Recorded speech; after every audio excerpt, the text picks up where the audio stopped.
Welcome back. We're going to continue our study in the book of Revelation, in Revelation chapter 13. I wanted to make an announcement. I was talking to my wife about it. I was getting some correspondence, and maybe it was about 2 or 3 years ago, a group of us brethren from different states, actually. There were some of us coming from North Carolina, some of us coming from the DC area, some of us coming from other parts of Virginia, some of us coming from Pennsylvania.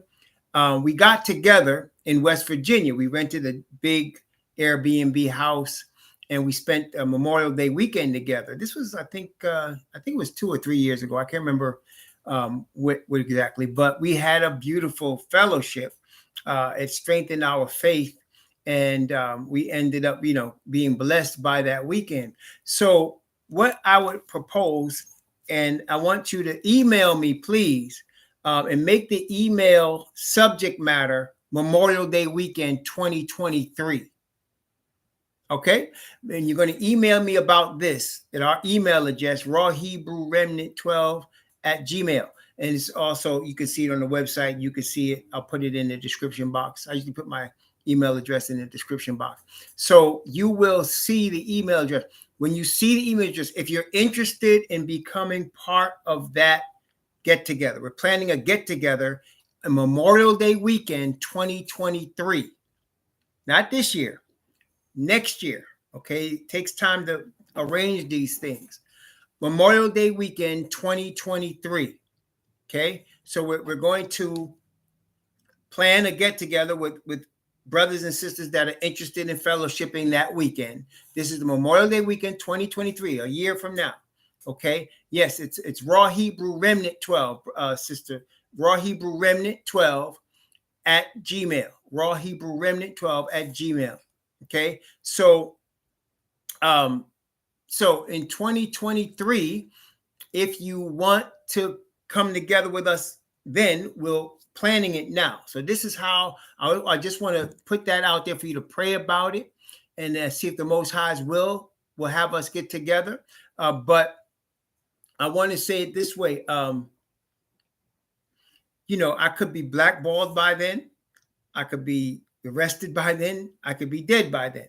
But that's why I'm saying you want to pray to the Most High for his will in this, if he wants us to get together. But we're planning for May, Memorial Day weekend 2023. Now, if you're interested in attending, I need you to email me. I'm going to set up a folder in my email, and I'm going to have the names of all the people that are interested, or the email addresses and names of all the people that are interested in coming in that folder. All right. That's the first step. Okay. Everybody got that? I want to make sure you get that. That's the first step. So the first step is, if you're interested in coming, is to email me and say, okay, I'm interested in, and have as the subject of your email, Memorial Day weekend 2023. All right. Memorial Day weekend 2023. So if you're interested in coming, you're going to email me at rawhebrewremnant12@gmail. Okay. And if you're interested in coming, there you go. Thank you, Isha. Thank you, sisters. Listen to you. Bye. At rawhebrewremnant12@gmail. So you're going to email me and you're going to say Memorial Day weekend 2023. Me and my family are interested in coming, or I'm interested in coming, or me and my husband, whoever it is. You're going to say that. Okay. I'm going to put that in a folder in my email. Now, at the end of this year, at the end of the Gregorian calendar year 2022, December, I'm going to reach out to, .com, right? I'm going to reach out to all of the people that have responded. And then we're going to, depending on how many people responded. So like when we did this 2 or 3 years ago, we had 5 families. Okay. And we were able to rent out a giant Airbnb house that pretty much it comfortably held 5 families, and we had a good time. But if we get 10 or 20 families, I will contact a hotel and we would get a discount, because we're going to have rented out a lot of rooms, right? We'll talk about that in a second. Isha Shama is asking where. Okay, that's a good question. But okay, wait a second. So, so we'll be looking, if it's a lot of people, we'll be looking at a hotel that has a ballroom, and we'll be able to get a discount on the rooms. All right. All right. And so we'll look at it that way. Now, where would it be held? That's an excellent question. Isha asked, where would it be held? So what we want to do, and what we did the last time, is we want to try to make it equidistant as possible. What does that mean? Like, I wouldn't want everybody to come to me and then I'm only 5 minutes away and everybody's, traveling hours to get to me. You understand what I'm saying? I'd like to be equidistant. So depending on where everybody is, I know a lot of people will be coming from New York, right? So depending, if most of the people are coming from New York, we would probably look at Pennsylvania, right? Someplace in Pennsylvania where we could do it. Now, again, it depends on how many people we're dealing with, which we'll know by the end of the year. That's the second part. So we know how many we're dealing with at the end of the year. And then we're talking about a place depending on where everybody's located. But we're trying to make it equidistant. So plan on traveling, at least a couple of hours, some of us more, some of us less, to get to wherever we're going to be. That's just general. I'm taking you a general situation. So just plan on traveling a couple of hours wherever we're going to be. All right. So depending on how many of us there are, either going to be a big Airbnb or a hotel where we can get discounted rooms because of how many of us are coming. All right. Which brings me to the next point, the money. Now, I am a Hebrew. I've lived the life of a Hebrew in captivity. And I understand, and you understand, a lot of us struggle with money. All right. I mean, that's just how it is. Okay. Now, this is what we're going to do. There's going to be a minimum amount that you have to send by March 1st next year. Did you hear what I said? There's going to be a minimal amount that I don't know what it is. It depends on how many of us there are. But there's going to be a minimal amount that we have to send by March 1st. Now, let me tell you, let's put it this way. Let's do it as biblically as possible. All right? As biblically as possible. And the two witnesses we have is Exodus and Acts. What happened? In Exodus, the people were told to bring funds to build the sanctuary, bring funds and materials. Actually, they were told to bring wood, to bring gold, they were bringing gold, they were bringing wood, they were bringing brass. They were told to bring these things to build the sanctuary. And then and some who had little can just get little, and some who had more can give more, right?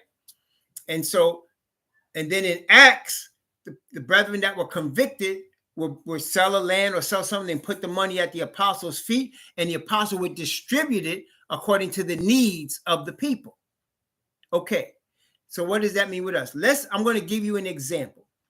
Let's say, for example, that the minimum amount is $300, that you need to have $300. I'm just using that as an example. I don't know what the minimum amount is. We're going to find out, okay?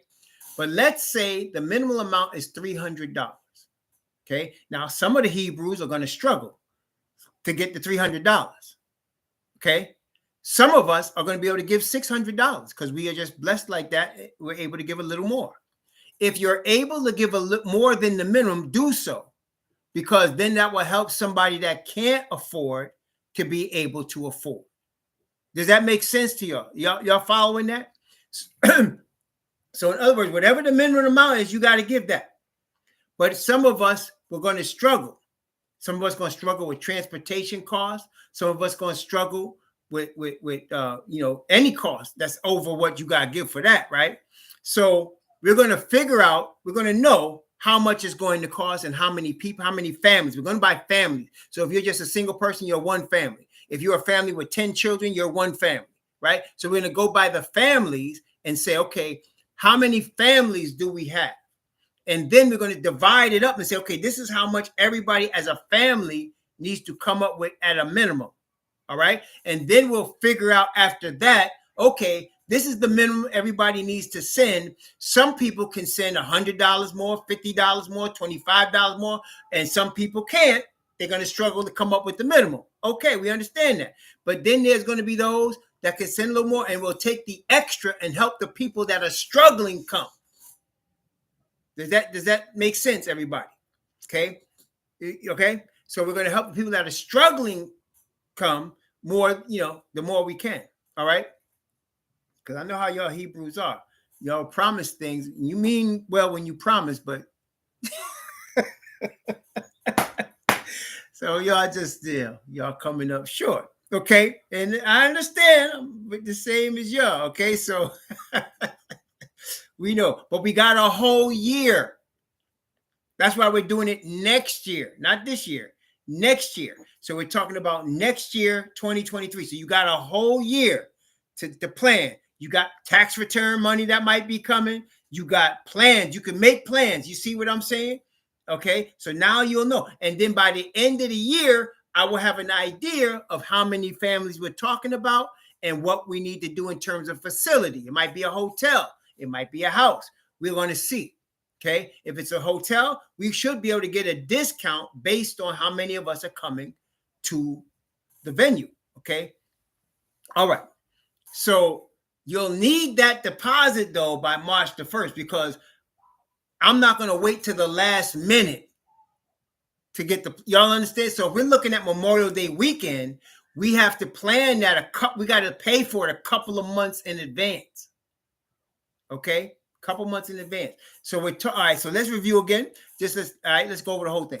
So we're talking about having a get together, a camp of Israelites getting together for Memorial Day weekend 2023. Okay. It's just a camp of Israelites fellowshipping. It's a fellowship for us to fellowship together. That's what it is. It's just a fellowship. Okay. 2023. Okay. If you're interested in coming, you're going to email me and you're going to say, and the subject of your email is going to be Memorial Day weekend 2023. I'm going to put your email in a file for Memorial Day weekend 2023. All right. And so depending on how many, we're going to see how many, we're going to create a spreadsheet and we're going to have how many families are interested in coming. And we're going to have that spreadsheet for the end of this calendar year, this Gregorian calendar year, December, right? And so we'll know what we're dealing with. Then I will start to check out facilities, and we're going to have the event is going to be at a place that has as close to equidistance as possible. So like ideally we'd all travel the same amount of time to get there, but that's not going to happen. But as many, depending on where the majority of people are coming from, it's going to be closer to that. All of us just plan on traveling 2 or 3 hours from wherever you are to get to the venue. Just plan on that, because that's what it's going to probably take, because all of us are going to be traveling. I don't want anybody to not have to travel, to be fair, right? And so we're going to try to plan it, and it depends on how much the Most High blesses us in terms of people that are ready to give for the event. Because, if we get more than we expect, then we can try to supplement gas money. We could try to supplement a plane or whatever. But we more than likely, y'all know how we are. More than likely, we're going to get the minimal amount from everybody. We understand that. But if brothers and sisters are able to give more, and then you'll help people that may not have otherwise been able to make it. Okay. But you're talking about March 1st as the deadline to have your funds, your minimal amount in. You will know how much it is by January, because we would have looked up places and we would have an idea of what we're talking about in terms of how much it's going to cost. Okay. Oh, yes. Oh, no. Isha, yeah. No. We're going to have it online, just like you see here. Wherever we are, it's going to be online. Okay, so you're going to still be able, even if you can't make it, you see the venue we're at right now, that's still, unless YouTube cuts me off, you're still going to have a venue whereby you can see it. Okay, so you'll see. We'll do the best we can in terms, I'm sure, brethren, to get into the technology and bring the cameras and whatever. We'll see. We'll have what we'll have it. All right. But no, nobody's going to be left out. You'll be able to see. But those that are going to be at the event, let me know by email, and then you'll let me know. And not only that, let me know you want to come, and let me know where you'll be coming from. That's important. Let me know where you'll be coming from. And so we'll have an idea not only of how many people are coming, but where they have to travel from to get there. Okay. So, okay. And that's how we'll plan where we're going to be. Like I said, if it's few families, we'll get a big Airbnb like we did we was in West Virginia a couple of years ago. We were up in this mountain in West Virginia, and all of us travel. Some of us travel 9-10 hours. Some of us travel 6 hours. Some of us travel 5 hours. It depends on where we was, right? So thank you, Brother Gary Joseph, for the super chat. But that's what we're going to be doing. So again, Memorial Day weekend 2023. We'll find out how many of us are coming by the end of this year and where you're coming from. We'll get a venue situated where we should do it in January. And then March 1st, and I picked March 1st by the grace of the Most High because that gives us plenty of time to understand how we got to put the money together, right? Plenty of time. And then also, I'm gonna break out one more thing for you that we talked about just a second. But also, you get your tax returns, right? If you get your tax returns, you might, if you need 300, 500, you have your tax return, you'll be able to do that, right? Now, here's one more thing. If you want to, I will be opening up a special bank account for this. Don't do it now, but let's say December, you really decided you want to come and you want to put aside some money. Again, I'm going to have a spreadsheet with your name on it. It's going to say how much money you put aside. I will put it in I'm going to open a special bank account, and it's going to have that in there strictly for that venue, strictly for that. And so if you gave money during the course of the year and then we need the deposit, we know you already gave a certain amount of money, so you may not need the whole deposit. I will put the cash at, matter of fact, if you email me, I'm not going to put it in my description box. I'm going to put it, if you email me, I'm going to email you back the cash app. Okay? You email me, rawhebrewremnant12@gmail.com. I will send you back the cash app. And if you want to, at sometimes just put $10, $20, just build up for it, then we'll do that. Okay? And we'll do that. But don't, okay. I was going to leave it there. So that way we can build up. I'm putting it all in an account, and you're gonna know. I'm gonna show you, how you're gonna see on the spreadsheet how much y'all have given, for that. Yeah, something like that. That's right. So, and that way you will have money. Have money set aside. You find yourself extra 10, extra 20. You be able to throw that in there, and then it'll be in there, and we'll have an accounting of what you put in there. All right. That way you might have a little bit, you might already have the money built up by the time we get to March the 1st. Okay. Because honestly, with these situations, you want to get that venue set up as soon as you can, because Memorial Day weekend is a very popular weekend, right? So you want to try to set up these venues as early as possible.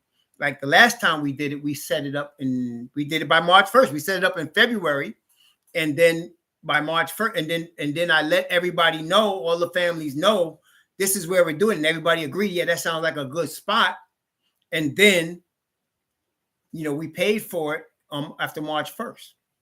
That's how we did it. Okay.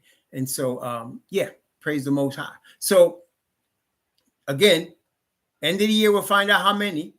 January, we'll find out where. And then March 1st, we'll get all the deposits for the spot, and we'll secure the place. Okay. So email rawhebrewremnant12@gmail.com. Memorial Day weekend 2023. That means you're interested in coming, and how many of y'all are coming and where you're coming from. Okay. And then we'll email you back the cash app. If you wanted to give, please let us know. If you were to give in the cash app, please designate. When you do cash app, it will say, what is it for? Put in there Memorial Day weekend 2023, so we know that that's what the money's for. All right, that's why it's designated. Don't just put it in there and say I gave and you don't have it. No. Tell us what it's for.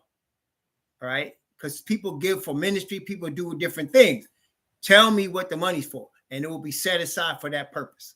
Okay, everybody got that? Is that everybody? Okay, just type a 1 if you understand that. If that's clear to you. If that's something you're interested in, type a 1, let us know, and then I'll know that you got that message. Okay, thank you. Oh, thank you. Appreciate that. Okay, good. So now I understand you guys got the message. Again, this is recorded, right? So you can always go back on YouTube and look it up. If you didn't catch all of the information, you can always go back. It'll be on, it's recorded. This is being recorded. So you can see that, okay? And just review it for yourself. Okay, I just wanted to handle that business because I've gotten a few emails of people that want to get together. And I think that's a good idea. Like I said, we did it a few years ago and it was a great blessing. It was a great blessing that happened when we went up there to West Virginia. It was a great blessing that we had, the 5 families we got together. And so, yeah, all right, so that's that. Let's go to the business at hand today. So now we were studying Revelation chapter 13, and we read from verse 1 and we read down to verse 5. So let's start there. Revelation 13, 1 through 5. This great beast with 7 heads, 10 horns, names of blasphemy written on it. Okay, Revelation chapter 13 from 1 to 5. And I stood upon the sand of the sea and saw a beast rise up out of the sea, having 7 heads and 10 horns. And upon his horns 10 crowns, and upon his heads the name of blasphemy. And the beast which I saw was like unto a leopard, and his feet were as the feet of a bear, and his mouth as the mouth of a lion. And the dragon gave him his power and his seat and great authority. And I saw one of his heads, as it were, wounded to death, and his deadly wound was healed. And all the world wondered after the beast, and they worshipped the dragon, which gave power unto the beast. And they worshipped the beast, saying, Who is like unto the beast, who is able to make war with him? And there was given unto him a mouth speaking great things and blasphemies, and power was given unto him to continue 42 months. So again, we saw that in Daniel, it originated with 10, but then it was cut down to 3. Cut down by 3 to 7. And then in Revelation 17, it reemerges as 10, but they had no kingdom as yet. We also talked about it being a zero-sum game. What does that mean? That means you either have it all or you don't have it. And we likened it unto Yah's kingdom. When we talk about Yah's kingdom, again, Daniel chapter 2. Daniel chapter 2.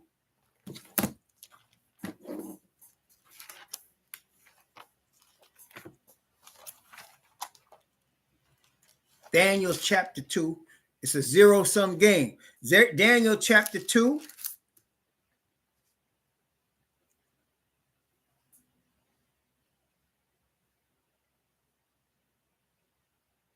Verse 44. Daniel 2, verse 44. And in the days of these kings shall the Most High of heaven set up a kingdom, which shall never be destroyed. So it's an eternal kingdom. And the kingdom shall not be left to other people. It's Hebrew kingdom. But it shall break in pieces and consume all these kingdoms, and it shall stand forever. Zero-sum game. One kingdom over the whole earth forever. That's Yah's kingdom. Zero-sum game. Okay, y'all see that? So it's not going to be a divided kingdom. One kingdom. All right? Then, of course, let's look at Revelation chapter 21 real quick. Revelation 21. Revelation 21, verse 1. Let's see. From 1 down to verse 7. Revelation 21, 1 to 7. And I saw, and we're going to go through this also when we get there. And I saw a new heaven and a new earth, for the first heaven and the first earth were passed away, and there was no more sea. And I, John, saw the holy city, New Jerusalem, coming down from Yah out of heaven, prepared as a bride adorned for her husband. And I heard a great voice out of heaven saying, Behold, the tabernacle of Yah is with men, and he will dwell with them, and they shall be his people, and Yah himself shall be with them and be their most high. And Yah shall wipe away all tears from their eyes, and there shall be no more death, neither sorrow nor crying. Now there shall not be any more pain, for the former things are passed away. And he that sat upon the throne said, Behold, I make all things new. And he said unto me, Write, for these words are true and faithful. And he said unto me, it is done. I am Alpha and Omega, the beginning and the end. I will give unto him that is athirst of the fountain of the water of life freely.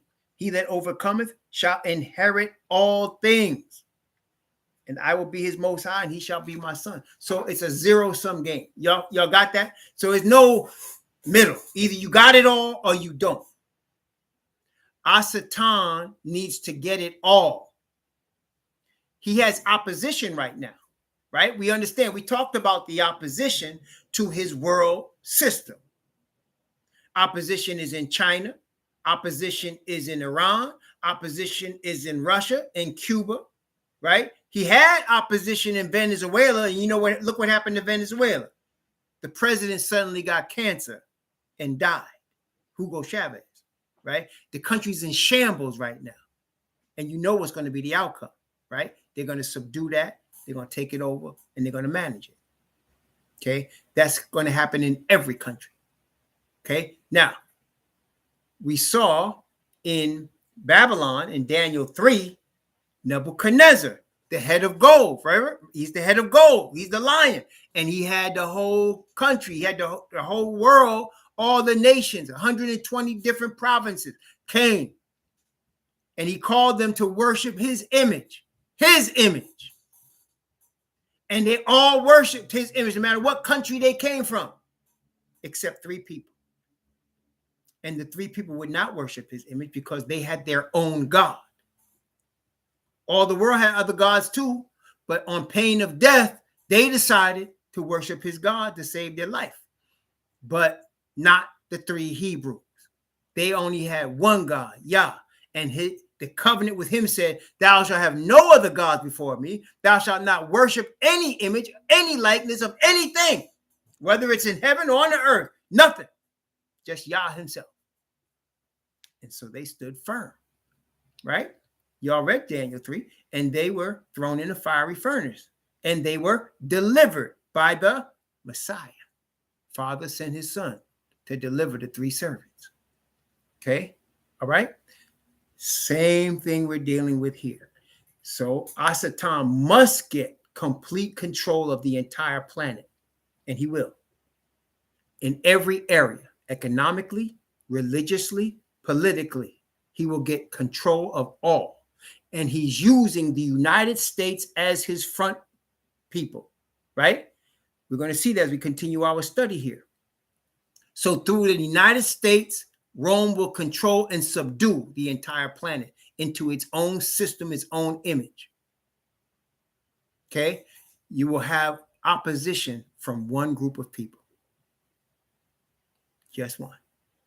And it'll be on the basis of them saying, we have our own God. We don't need your system. And that will be the only opposition left. And he will also try to kill us. And Messiah will also deliver us. And if you remember in Daniel 3, you remember what let's look at it. Let's look at Daniel 3 real quick. Let's look at Daniel 3.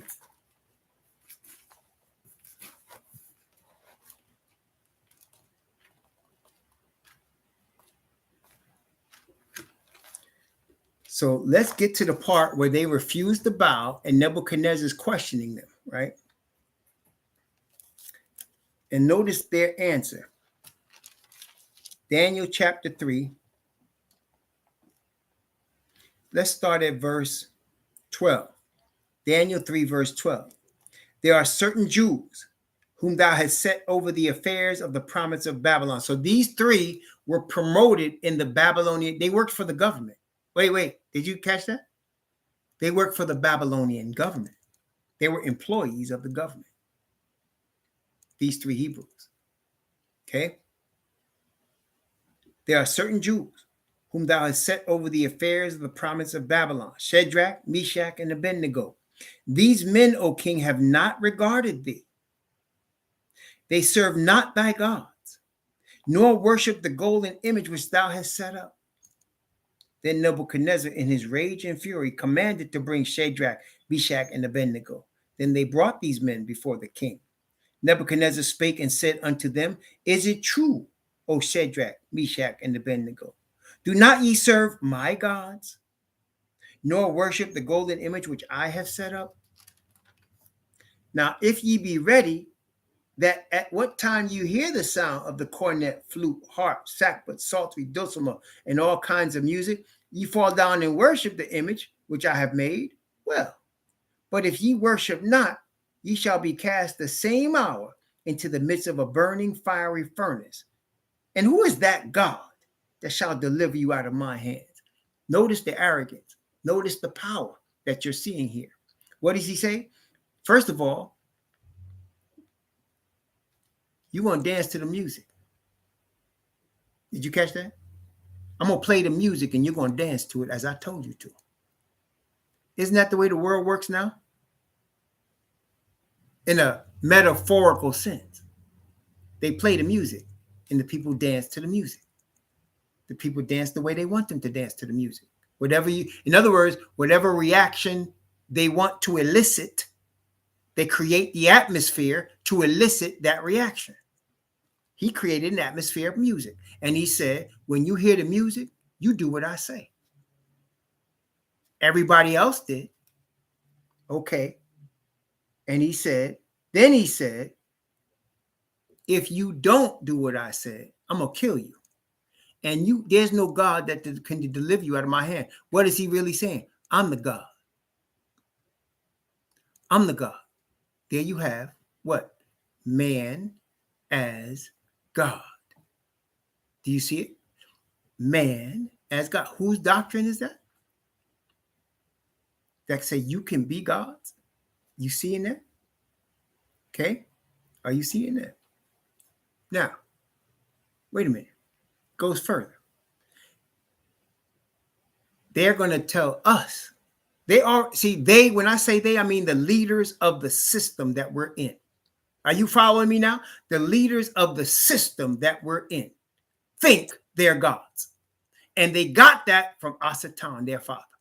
And so they believe they have the power, right? And that's why the opposition to their power in terms of China, in terms of Russia, in terms of Iran, in terms of Cuba, the opposition in terms of North Korea, the opposition to their power saying, no, we are our own gods.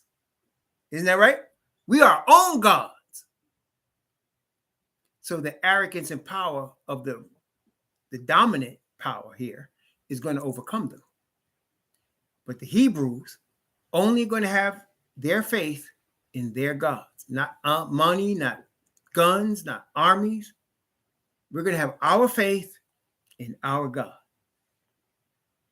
Okay, so he said, who is that God to deliver you out of my hand? Right? Verse 16.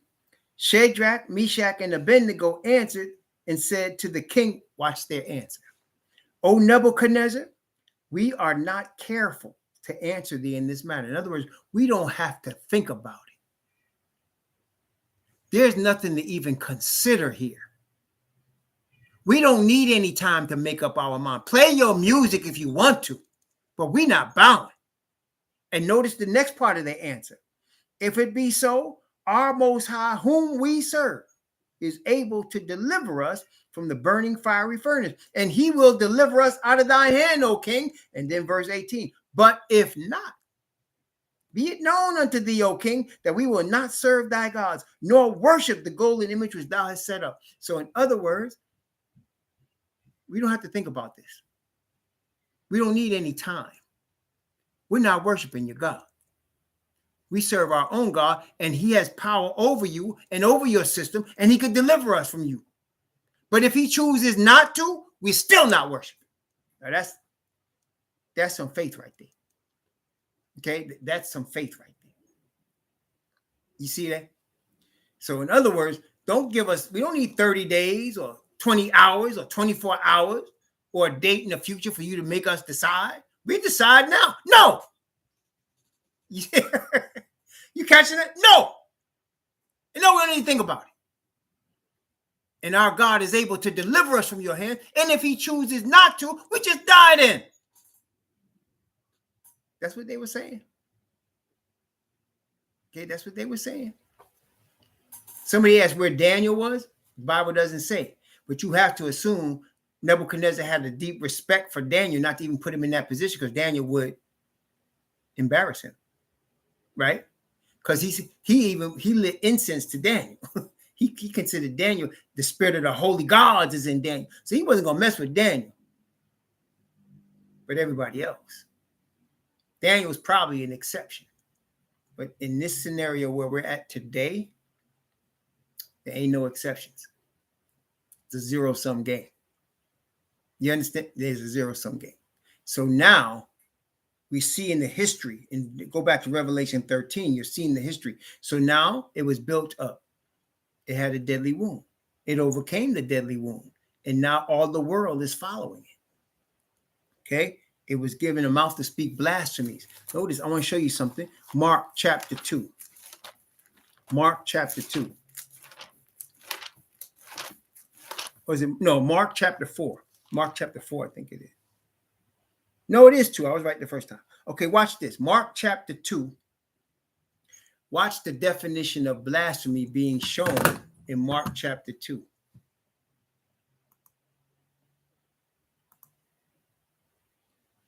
Watch the definition of blasphemy being shown in Mark chapter 2. Okay. Beginning, Mark chapter 2, we start at verse 1. Let's see. Down to verse 7. Okay. From verse 1 to 7, Mark chapter 2, Gospel of Mark chapter 2, 1 through 7. Definition of blasphemy from the Bible. And again, he entered into Capernaum after some days, and it was noised that he was in the house. Talking about Messiah. And straightway many were gathered together, insomuch that there were no room to receive them. No, not so much as about the door. And he preached the word unto them. And they came unto him, bringing one sick of the palsy, which was born of 4. And when they could not come nigh unto him for the press, they uncovered the roof where he was. And when they had broken it up, they let down the bed wherein the sick of the palsy lay. When YHWH saw their faith, he said unto the sick of the palsy, Son, thy sins be forgiven thee. But there were certain of the scribes sitting there and reasoning in their hearts, why doth this man thus speak blasphemies? Who can forgive sins but Yah alone? So what is blasphemy? It's a man trying to be the Most High. Again, Gospel of Mark, Gospel of John. Watch the Gospel of John also. Same thing. Gospel of John.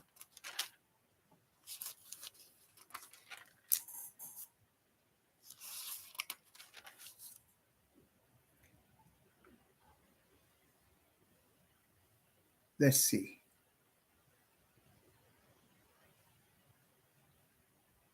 Oh man, wait. Hold on. Gospel of John, I gotta find this one out.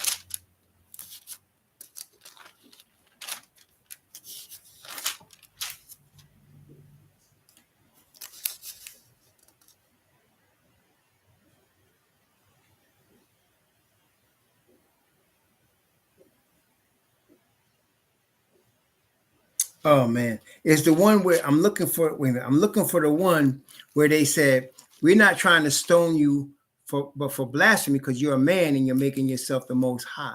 That's what I'm looking for. I know it's in there. Hang on a second.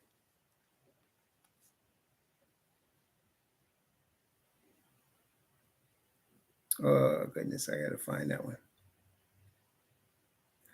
Let me look at Matthew. We've got a cross-reference here in Matthew. Let me look at Matthew.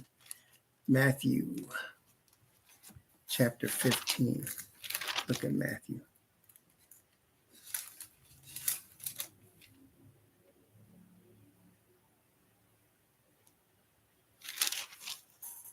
Oh man, now I can't find it now.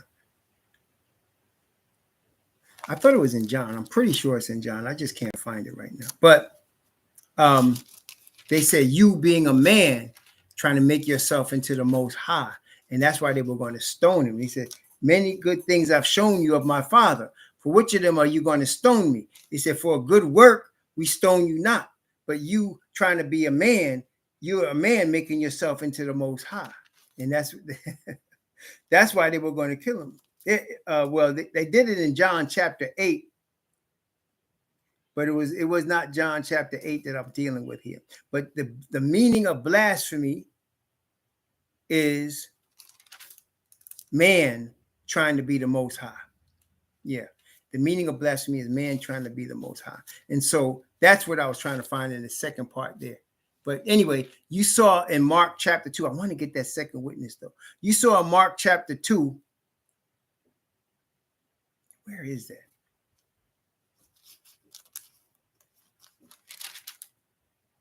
Oh man, I can't find it now. But anyway, I'm gonna have to get it later. But yeah, there's a second one that says the same thing. Where is it? I can't find it. I wish I could. Is it John 10:32? Thank you, Brother Don Hines. Thank you. Let me take a look at that. It's like I got an itch and I got to get it scratched. If I don't get it scratched, I can't move forward. John 10:32. Yes, there it is. Thank you, Don Hines. John 10:32. Let's look at that. Gospel of John, chapter 10, verse 32. You scratched my itch, man, because I can't. I got a bad habit. If I can't find it, I gotta find it. You know, I can't just let it go. You know. So, Gospel of John, chapter 10. This is it. I'm going to start at verse 30. I'm going to start at verse 30. And go down to verse 33. Gospel of John, chapter 10, from 30 to 33. Thank you, Don Hines. He says, I and my Father, Messiah says, are one. Then the Jews took up stones again to stone him. YHWH answered them, many good works have I showed you from my Father. For which of those works do you stone me? And the Jews answered and saying, for a good work we stone thee not, but for blasphemy, because that thou, being a man, makest thyself the most high. Okay, so he wasn't trying to say he was the most high, but what he was saying is he did the works of my Father. He was equal. He had the authority of the Father given to him to come to the earth and do the things that he did, which he often said. But they said it's blasphemy for a man to make himself into the most high. And then again, we read when the others said, who is this that can forgive sins but the Most High only? That's blasphemy, right? So what is blasphemy? It's a man that tries to imitate that he's the Most High or has the authority of the Most High. And the second thing, a man saying he could speak on behalf of the Most High to forgive sin. That's blasphemy. Now, wait. Go back to Revelation 13. What power, religiously speaking, believes that they have the power to forgive man's sins or not, and that they're representing the Most High on planet Earth? Who is that? Who is that says, I represent the Most High and I can forgive your sins or not? Exactly. There's only one group that does that. Come on now. And we already know they come out of Rome. The Bible showed us in Daniel, they come out of Rome. And we know it's a religious, military, political power out of Rome. There's only one. It's the Vatican. Okay. So there you go. So now let's go back. So when it says in Revelation chapter 11 that on the heads were the name of blasphemy, this is the character trait that you're talking about. Okay. This is the character trait. And you combine that with what Nebuchadnezzar said. What did he say? Who is that God that's going to deliver you out of my hands? So they have the attitude that they are all powerful on the earth and there's no other God that can stand up to them. Okay. And that's the common in Rwanda. I'll never forget. Y'all remember what happened in Rwanda in around 1995? Y'all remember what happened in Rwanda, Africa in 1995? Rwanda, Africa, the Hutus and the Tutsis, okay, they were fighting each other, right? The Tutus and the Hutsis. And I forgot which one was killing the other, but they were killing each other. And one had swords and they were chopping people up with machetes. They had been gathering these machetes for a year. And they killed over 800,000 people in Rwanda. 800,000. They said there were bodies and body parts floating down a river in Rwanda, right? One of the heinous things I heard is one of the people that were doing the murdering, they came to a group of people that were hiding. And they said, oh, we're followers of Jesus Christ too. Let us take you to this church and where you'll be safe. We're not going to kill you. And they brought them to the church. And when they got them all in the building, automatic weapons came out and they killed every one of them, men, women, and children. They said, we're followers of Jesus Christ too. And they brought them in there and killed them all. Okay. What does that tell you? That name didn't save them then, did it? You see what I'm saying? This is where we're at right now. Okay. So, brethren, that's the attitude now of Christianity. They control the earth. They want us to believe that. And if you're not them, you don't have the power. Okay. That's the way this is. Okay. Who is that God that can deliver you out of our hands? I remember also, I think it was 1993. Y'all remember what happened in Texas in 1993? You remember what happened with the Branch Davidians in Texas in 1993? Y'all remember that one? You remember what happened there? David Koresh was the guy's name. I think it was not, that might have been 95 also. Remember that? Okay, so they went, David Koresh and them had bought this land in Texas. And they were, and all of those people were Seventh-day Adventists. They were following David Koresh. And David Koresh bought this land and they had it fenced off and they had different, it's like a compound. They had all of these different buildings on it, right? Waco, Texas, that's right. And they had all these different buildings on the compound. And eventually what they did is they broke down all the buildings and they made one giant compound building and they all lived in it. I don't remember how many they were, but there was men, women, and children. At the same time, what they were doing, which was legal in Texas, they were buying guns. They were buying guns and they had guns and ammunition on the compound. The government got nervous about this religious cult buying guns. And so the Division of Alcohol, Tobacco, and Firearms was called out there. Because they were saying that maybe they were going to do some craziness because there's a religious cult. Maybe they'll kill everybody. They didn't know what they wanted to do. So they wanted it broken up. They wanted the guns. David Koresh and them wasn't giving that up, believing he had a false conception of prophecy, believing they were fulfilling prophecy, okay, and that they needed their guns, okay. So then there was a standoff, and there was a division of alcohol, tobacco, and firearms. They brought tanks, they had helicopters, they brought fire tanks that shot fire, they brought poison gas. And so David Koresh and his crew, they were in constant communication. Okay. And David Koresh said, let's let God work this out. That's what David Koresh said. Let's let God work this out. You know what the answer to the communicator from the alcohol, tobacco, and firearms was? We are God. That's what his answer. We are God. And you better give up now. He didn't. They came through, and what David Koresh and them had done is they had created tunnels underneath the ground of the place. And they had the children and women hide in the tunnels because they were afraid everybody was going to get killed, shot in there. They were shooting bullets in there with women and children in there. What did the government do? They put poisonous gas. They knew the tunnels were there. They put poisonous gas in the tunnels. They found the children's bodies all twisted up from the poisonous gas in the tunnels. They put the fire shooting tanks on the place and they shot. So when people would come running out, they were shooting them if they came running out of the fire or they got burned down.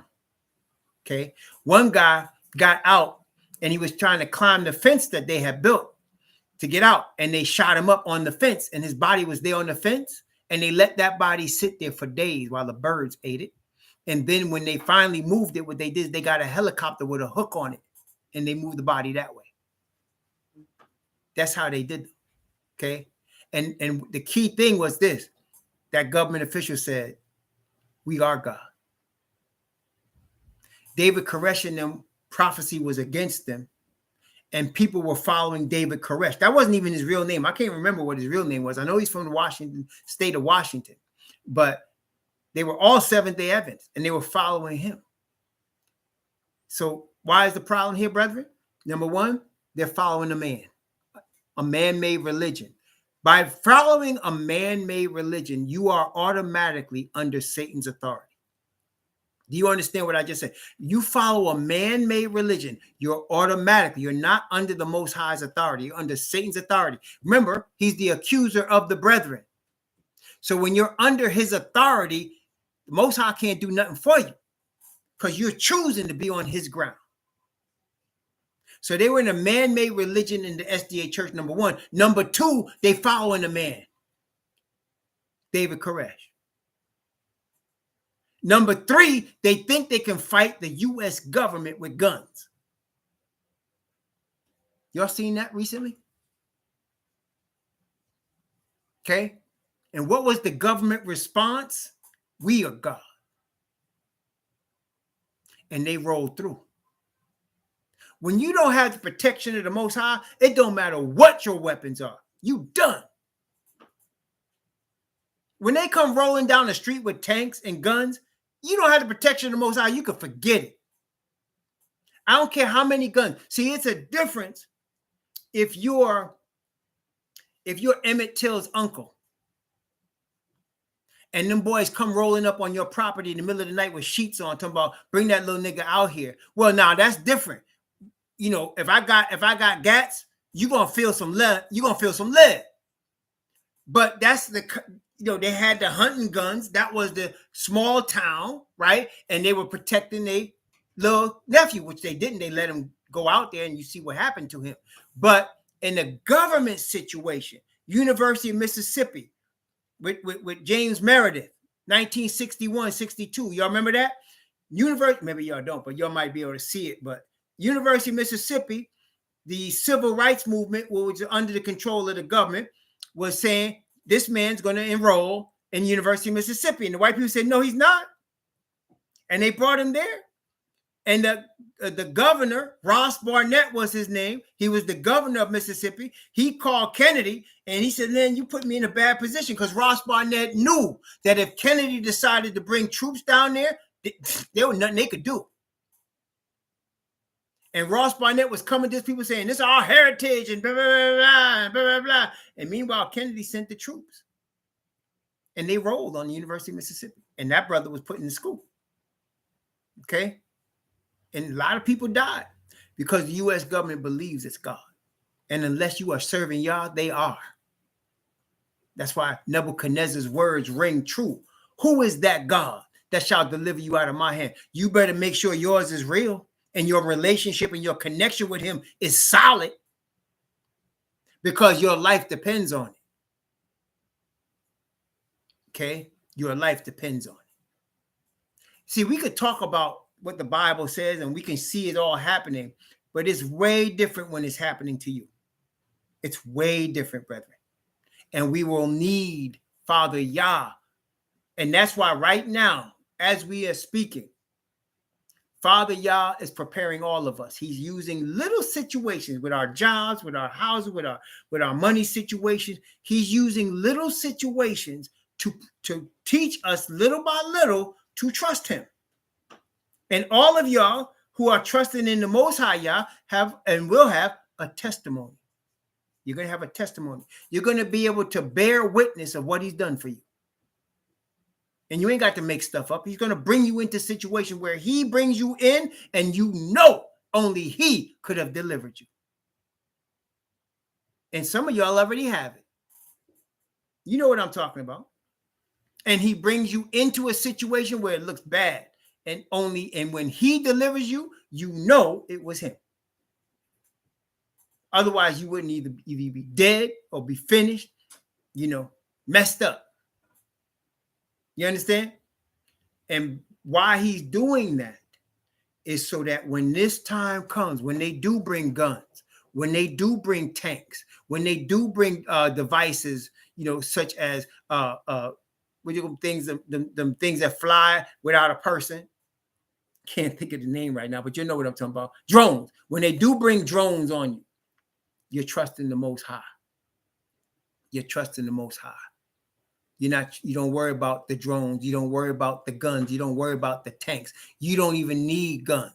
You're trusting the Most High. When you're fighting against powers of the rulers of the darkness of this world, a gun is not going to help you. It can help you again if somebody's encroaching on your property, some knucklehead or some group of skinheads. Oh, you can pop caps in they behind if you need to, but that's not going to help you against the government. It's not going to help you. Okay? It's not going to help you. So we have to learn to trust our Father. No guns, no bombs are going to be able to help us. Even Malcolm X believed that. You know, it's funny about Malcolm X. At the end of the day, he did the classic turning of the other cheek. Do you realize that's what he did? He would talk about, we're not turning the other cheek, but he did. Where did he turn the other cheek? He allowed his own brothers and sisters to kill him. He knew, he said a year before, he told Mike Wallace, I'm already a dead man. He said, if I believed in Elijah Muhammad as I used to, and somebody said what I said, I would kill them. So he knew they were coming to kill him. The day of the Audubon murder, they weren't checking nobody at the door for guns. Nobody was being searched. They let everybody in. The police were always watching him, yet there were no uniformed officers in there that day. He knew they were coming to kill him, and he let them. That's turning the other cheek. That's the classic definition of turning the other cheek. He wasn't talking about allowing rednecks to burn you and blow up your churches and kill your women and children. No. He was talking about his own brothers. He let them do it. Isn't that ironic? He spoke against turning the other cheek, and at the end of the day, he turned the other cheek and allowed himself to be killed by his brother. He knew, because he said, I don't want black people hating each other, killing each other. All right? So, brothers and sisters, that's where, and he said, we don't have any guns or weapons of any kind. He said, with the help of our God, he really believed in the Nation of Islam. He really believed in Elijah Muhammad. He really believed in Allah. He had, that's why you can't fault him, even though I know you know better now, but then you can't fault him. He was honest and sincere about what he believed, and he put his life on the line for it. Can't deny any man that when they do that. Okay? William Tyndale was a Catholic to the day he died because that's what he knew. But he was strangled, tortured, burned at the stake. Okay? Following what he believed. Sincere. We are now in the awakening period. Everything's being exposed. We're reading here in Revelation 13. Everybody's being exposed. Everything's being exposed. Everything is being seen. You see in the Catholic priests, pedophiles. They try to cover it up and say Catholic priests are homosexual. That's not what they're doing. When you having sex and you're a grown man with a little boy, you are a pedophile. You are a pervert. And it's coming out by the hundreds being shown for everybody to see. Okay?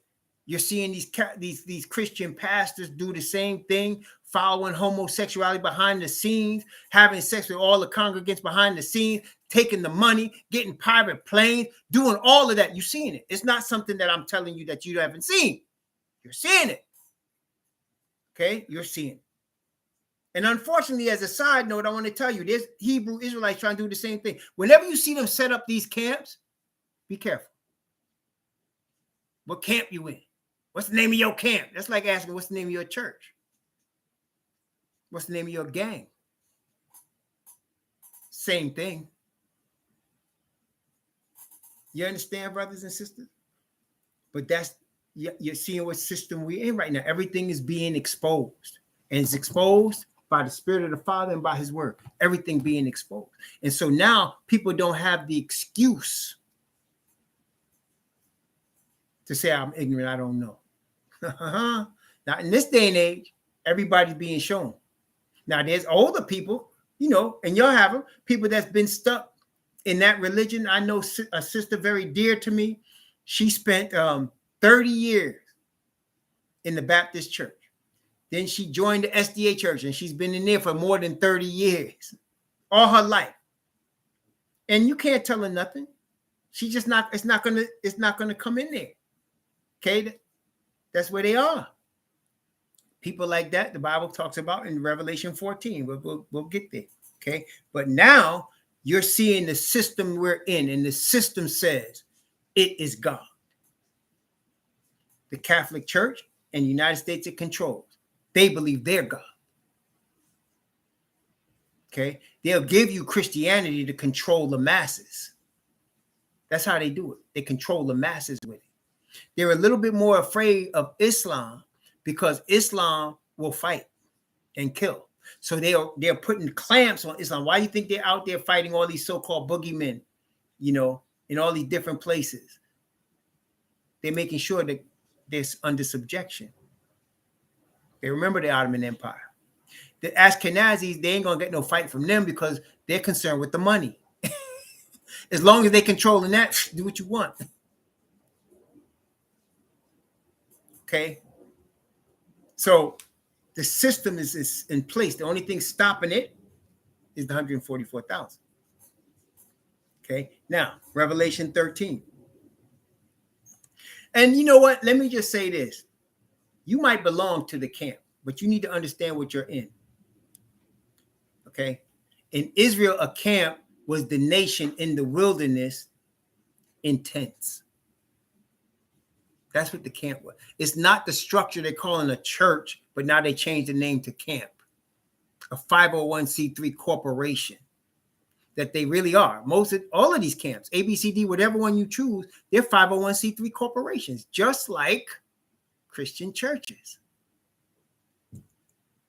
You understand? So look, man, don't get fooled. But some of the people listen, that's what the 144,000's message is about, calling Israel out of Babylonian man-made worship. That's the message. Come out of her, my people. Come out of Babylonian man-made worship. Come back to your God. You understand? So be careful. There's a lot of people that don't know any better. And they're getting turned off because everything that's happening in churches, and they could bear witness, everything happening in churches is happening in those camps. Why? Because it's the same structure. Therefore, Satan can claim, they're mine too. You understand? Yeah, there's never a focus on repentance and following the Father's Spirit. No, it's a focus on following the doctrines of the camp. Right? So be careful. Make sure it's a focus on Father Yah and on his word. That's you and Father. It's a personal thing, brethren. It's got to be you and your Father and his word. The thing is about it is that if we're all following our Father and his word by his Spirit, we're going to end up on the same page. We're going to end up there. And that's how it's shown. Okay?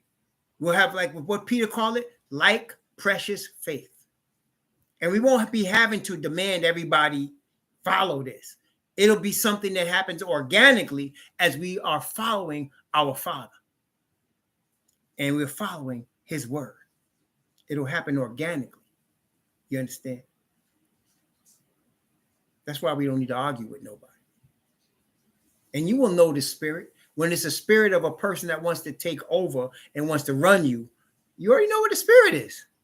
You see what I'm saying? The spirit tells you when somebody's backbiting, when somebody's trying to argue and behind the scenes doing stuff, you know what the spirit. You can always tell. The Bible tells us, try the spirits. What does that mean? You test in the spirit. Is it the spirit of repentance?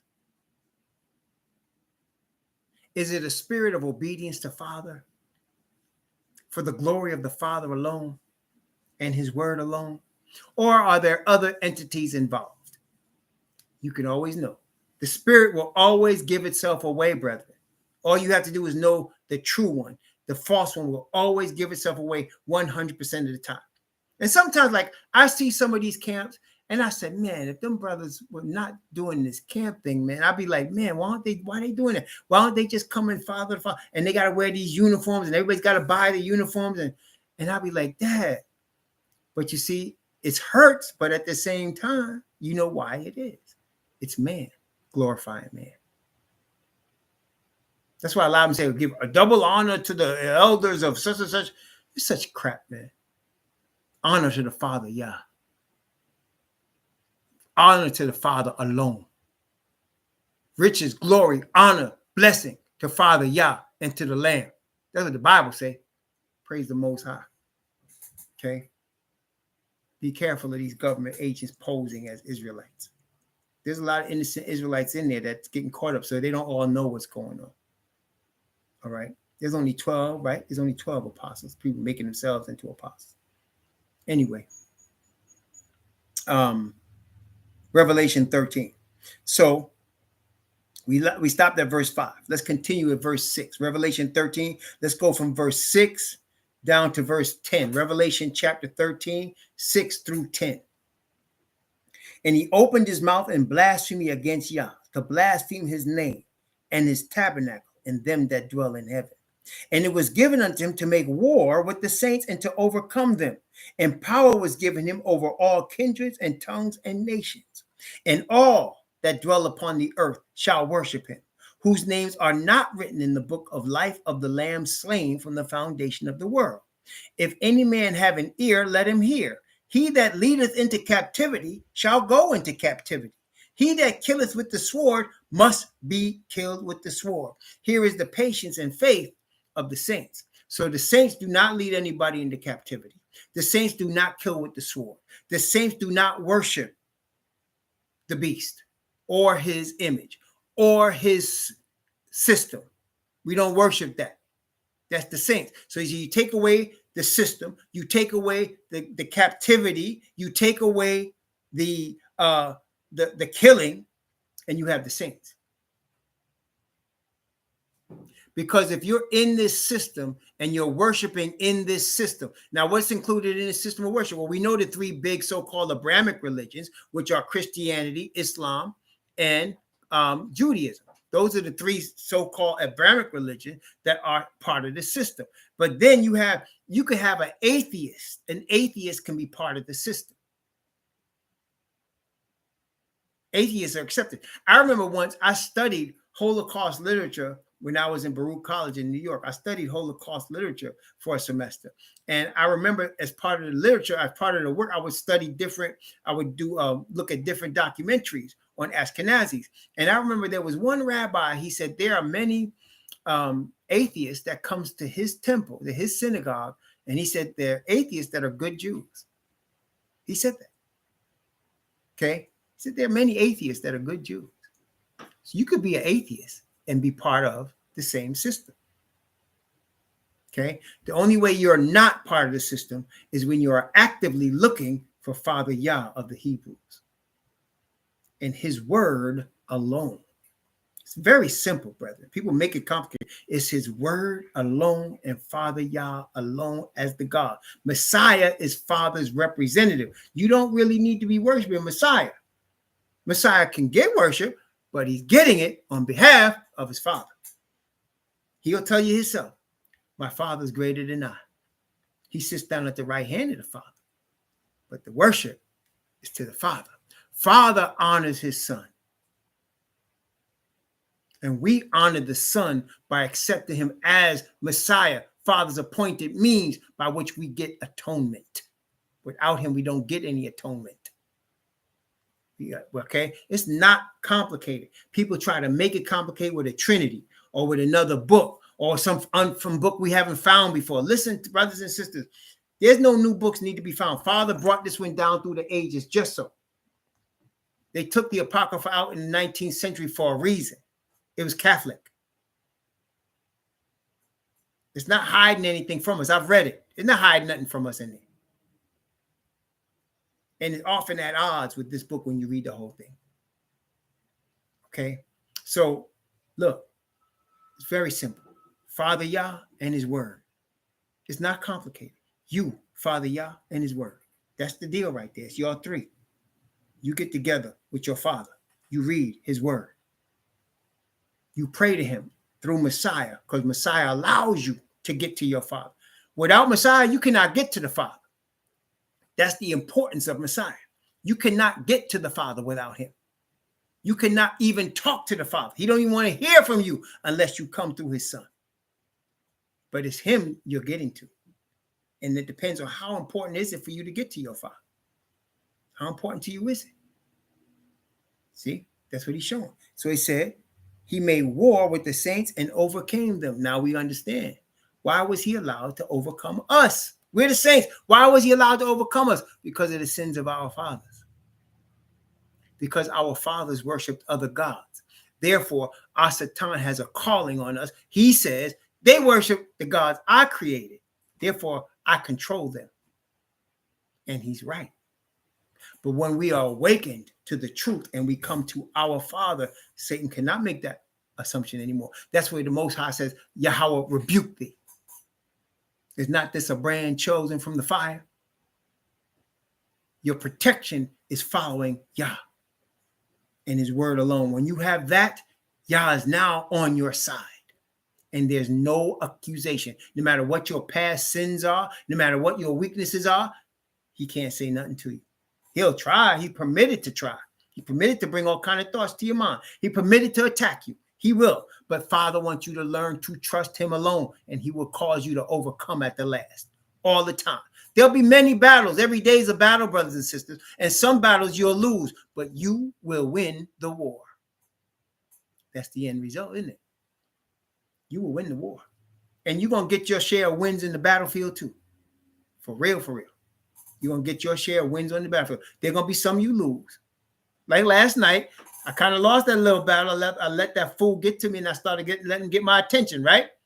But the war is mine to win because I serve Father Yah. And I learned from the battle I lost. Came back this morning, right? And we went over the truth of that situation, didn't we? See? We might lose some battles. There's a lot of battles every day. But we come back to our Father in repentance, and he shows us what happened, and we win the war. The war is ours to win. Okay? Now, they have control of the system, right? Because it's their system. It's their system. The money is their system. The politics is their system. The religious powers are their system. It's their system. You are never going to get power in their system unless you surrender to them. Okay? You're never going to get power in their system. When you come to your Father in heaven, he gives you his power. And the power of the Father is above any man. There's no Satan. There's nobody that could deal with Father Yah. And when Messiah comes, forget it. Our cousin come, it's over. Our Satan knows that. When our cousin come, watch out. Okay, so we following him. Let them get rich in this system. Let them control it. Let them dominate it. That's fine. We're going to win the war. We're going to win the war. It's ours to win. Okay? That's exactly right.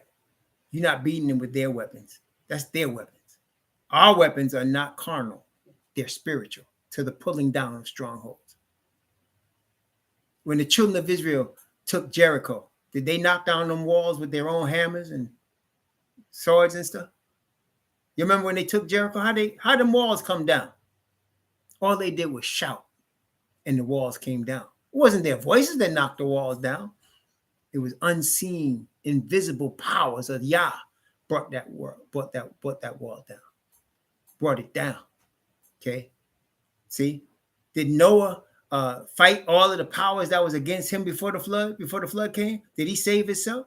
No, Yah told him build this ark, and Yah shut the door on him and his family, and destroyed everything else. Brethren, it's always going to be like that. Always going to be like that. We trusting in Yah. Our Satan going to have the majority. He's going to have the power. He's got the system. We see it. And as the word is showing us, when they have the crowns on those horns, that's telling us he's going to have it all under his control. And now we're seeing the history of how it got that way. And the Bible is telling us all on the earth whose name are not written in the book of life are going to worship in this system. Isn't that true? Isn't it true? I don't care what religion you call yourself, Buddhist, Baptist, you can call yourself Hindu, Muslim, Sunni Muslim, Kurdish Muslim, Nation of Islam. You can call yourself whatever you want. You can be a Baptist, a SDA, a Mormon. You're all in the same whorehouse. You're all Ashkenazi. You can be a Talmudic, follow the Talmud, a Kabbalist. You could do all of that. You're still in the same whorehouse. A man-made religion controlled by Satan. Doesn't matter. Okay? Only the true Israelite people of the bloodline that are following Yah, their God, are following the Most High. And those strangers that come with them are following the Most High and are counted with the children of Israel.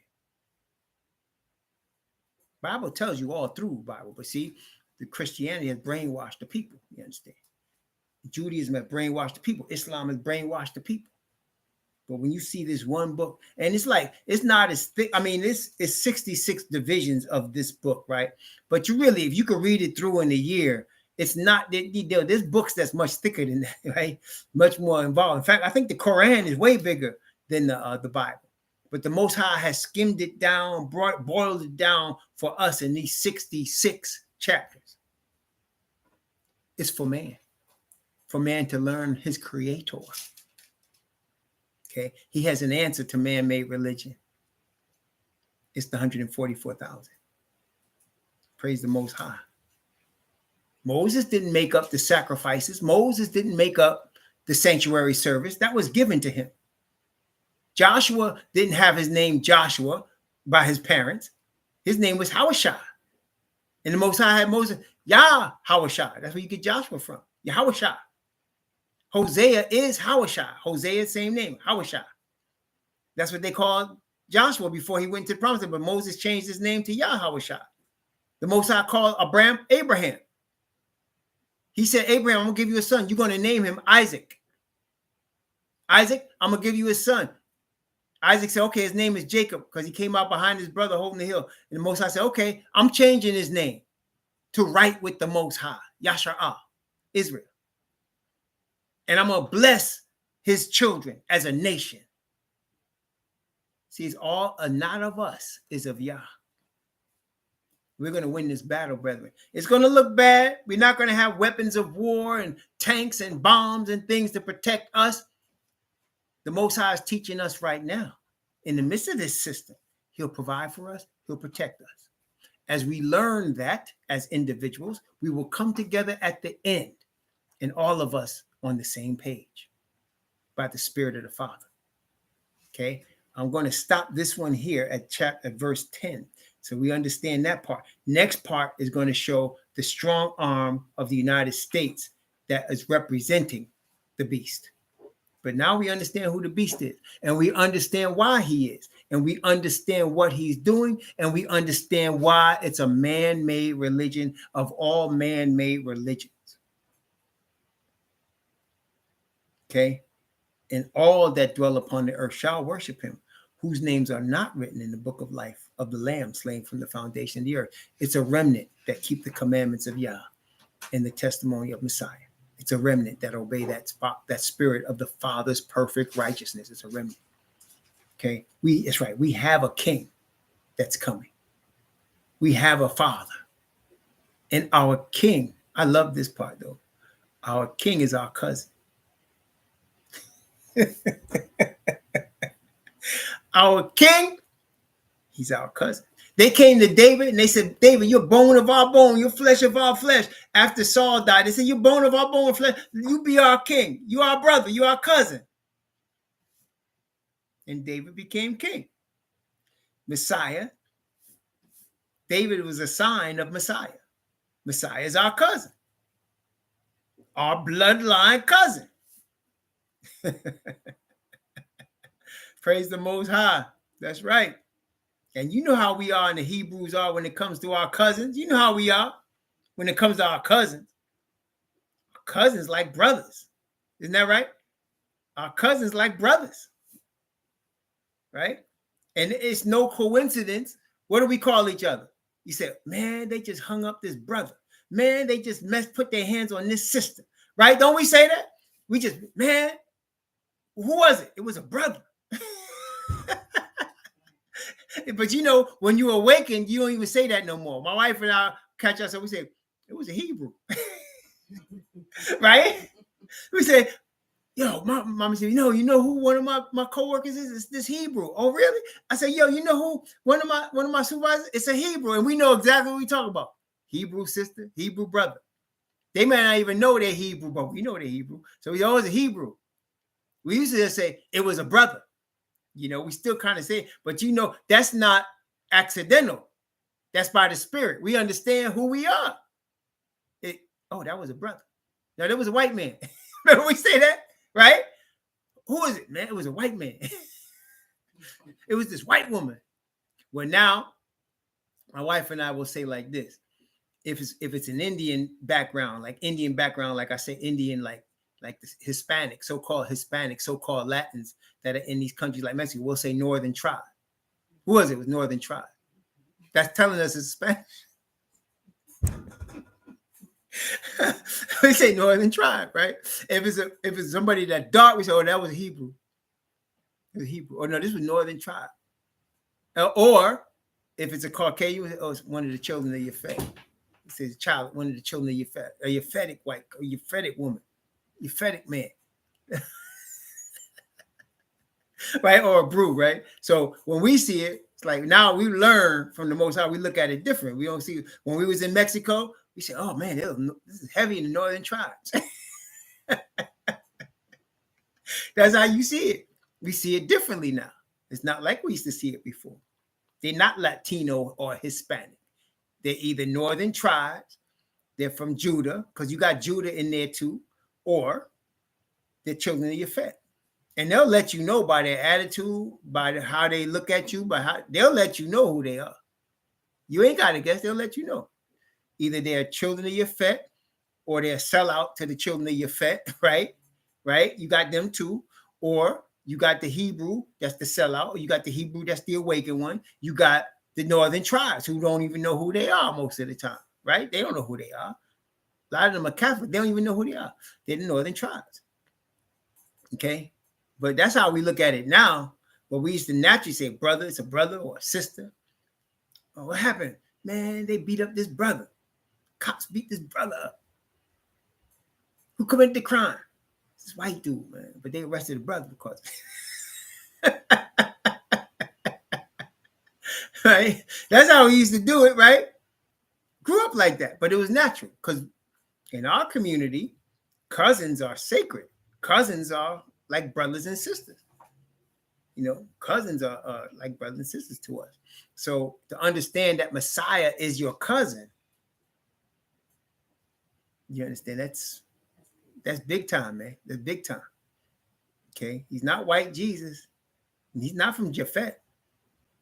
He's from Shem, and more than to the point, he's a Hebrew Israelite from Shem. It's our cousin. Amen.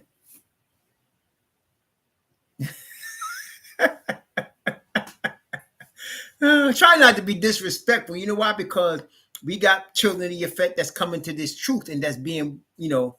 And by the way, you children of Yefet that come to this truth, you know what the scripture says, right? In Ephesians, read Ephesians 2. When the children of Yefet come to this truth, you're no longer with Yefet. You've been grafted into the commonwealth of Israel. You understand? That's what Ephesians 2 said. It said you used to be called uncircumcision by those of us that were circumcised. But now you're part of the commonwealth of Israel. You're grafted in to the nation. So you can't call yourself white anymore. They might look at you as white, but you're not white anymore. You're grafted in to the Hebrew children, right? You understand that, right? You can never call yourself white. White is for people of this system that think that they are, you know, pure and they're above everybody. You're not white no more. When you grafted into this truth, you were Abraham's children. And you should be acting accordingly. Praise the Most High. That's right. You are adopted into the sons and daughters of Yahweh. Okay. No, you're not. You can't say you white anymore. You're not white no more.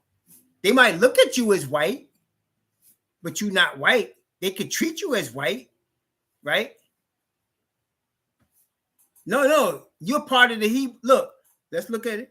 Let me show you the scripture. I mean, we passed time now, but so excuse me, but let me show you the scripture.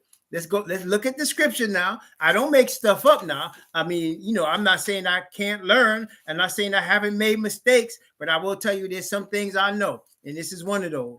Let's look at a couple of scriptures. All right. So let's look at Ephesians chapter 2. Ephesians chapter 2, scripture number 1. And this is the Apostle Paul telling you Gentiles this. Ephesians chapter 2. I'm going to read from verse 1 to 12 to start us off. You ready? Ephesians 2, 1 to 12. And you hath he quickened who were dead in trespasses and sins. Who he talking about? He's talking to people at Ephesus. Gentiles. People at Ephesus. Gentiles, which is now Turkey. Children of Euphrates.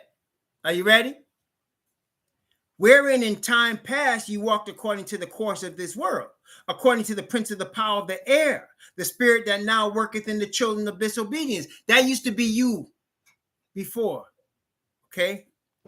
Among whom also we all had our conversation in times past in the lust of our flesh, fulfilling the desires of the flesh and of the mind, and were by nature children of wrath, even as others.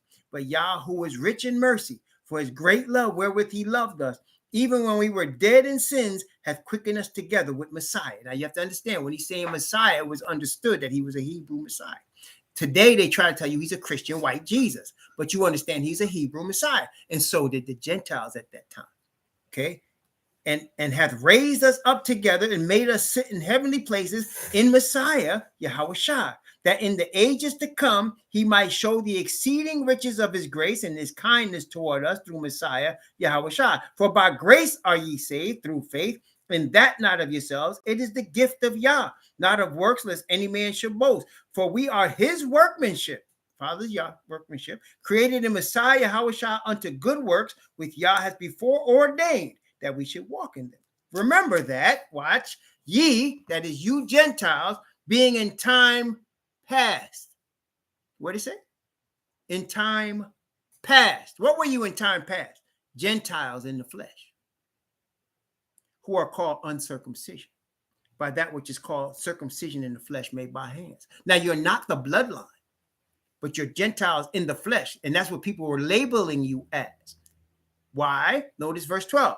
That at that time you were without Messiah, and being without Messiah, being aliens from the commonwealth of Israel.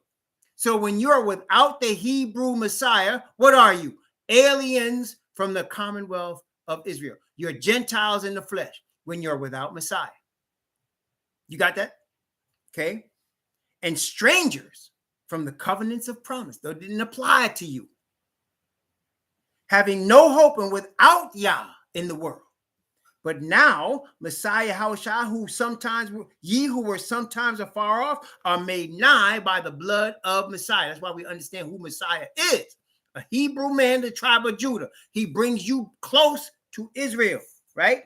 Wait a minute.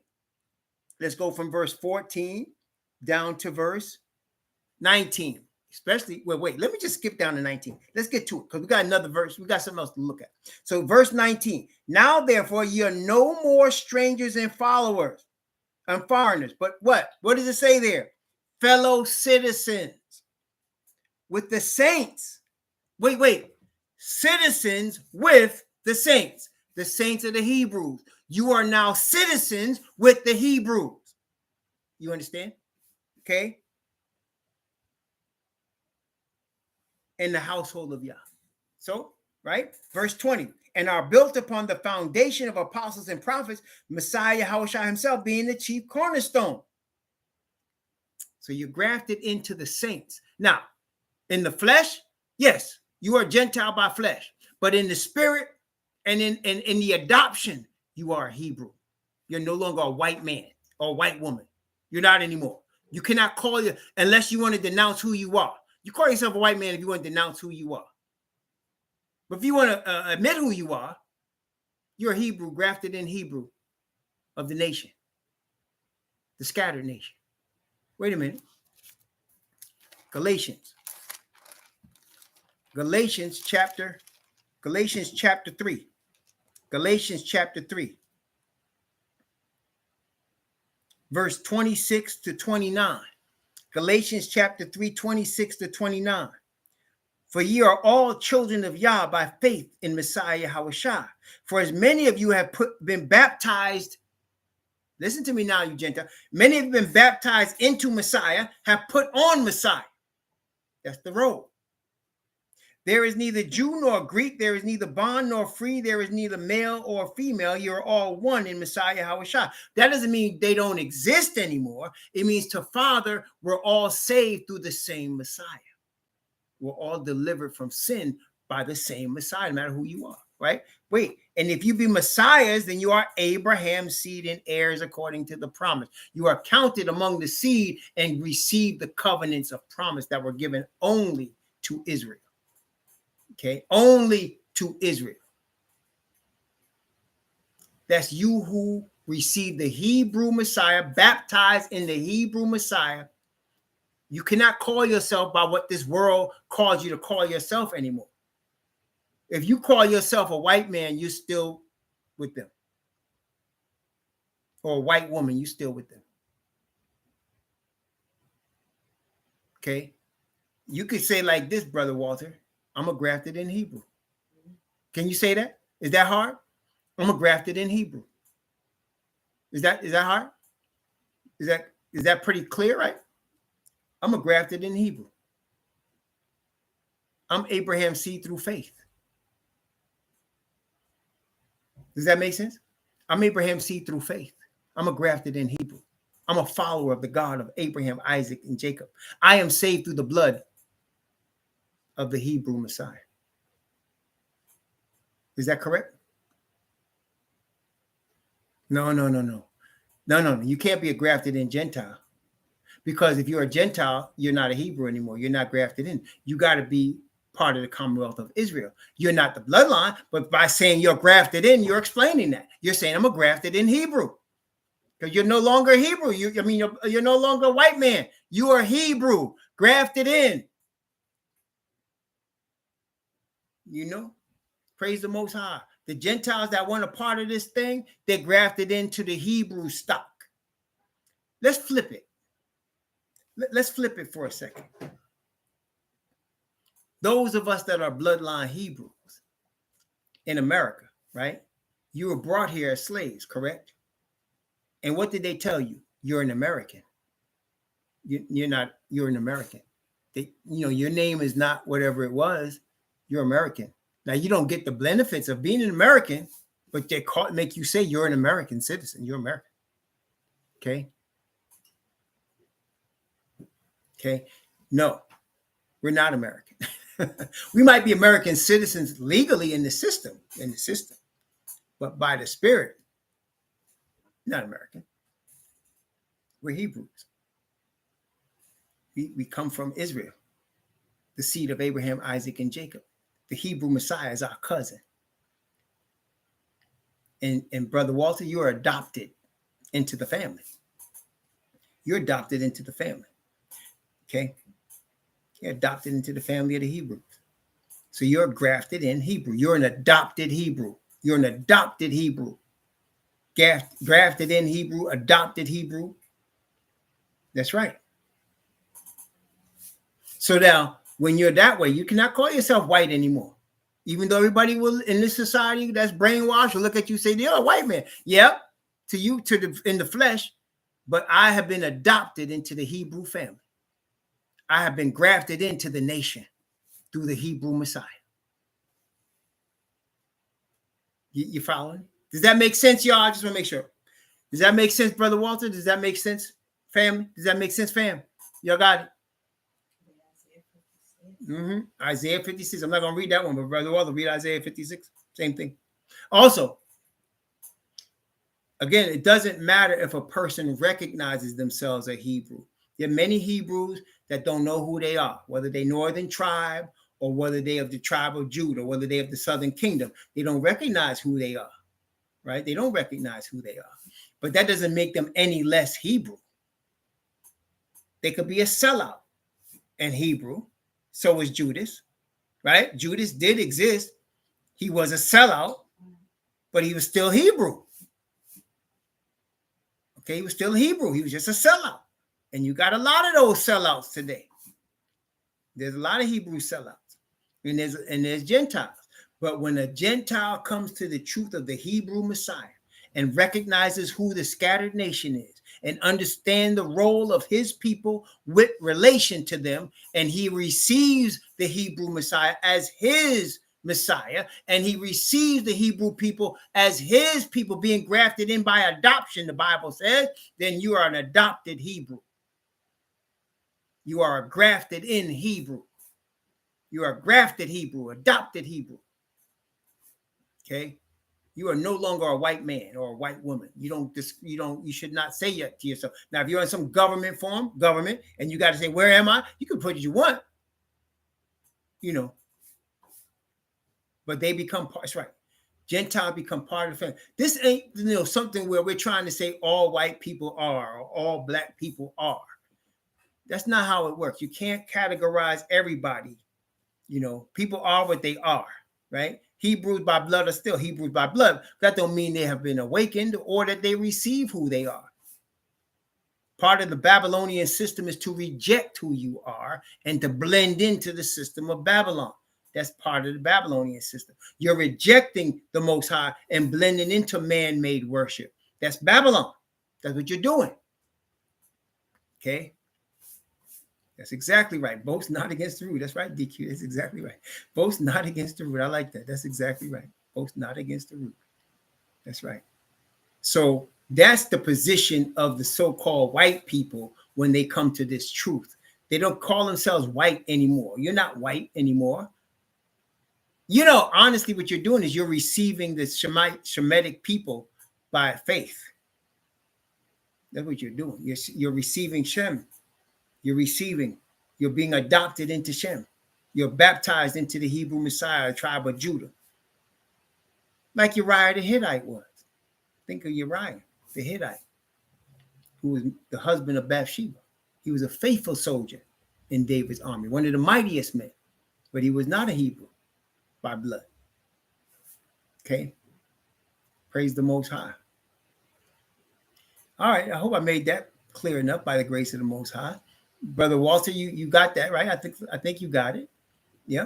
So you're grafted in Hebrew. You're an adopted Hebrew.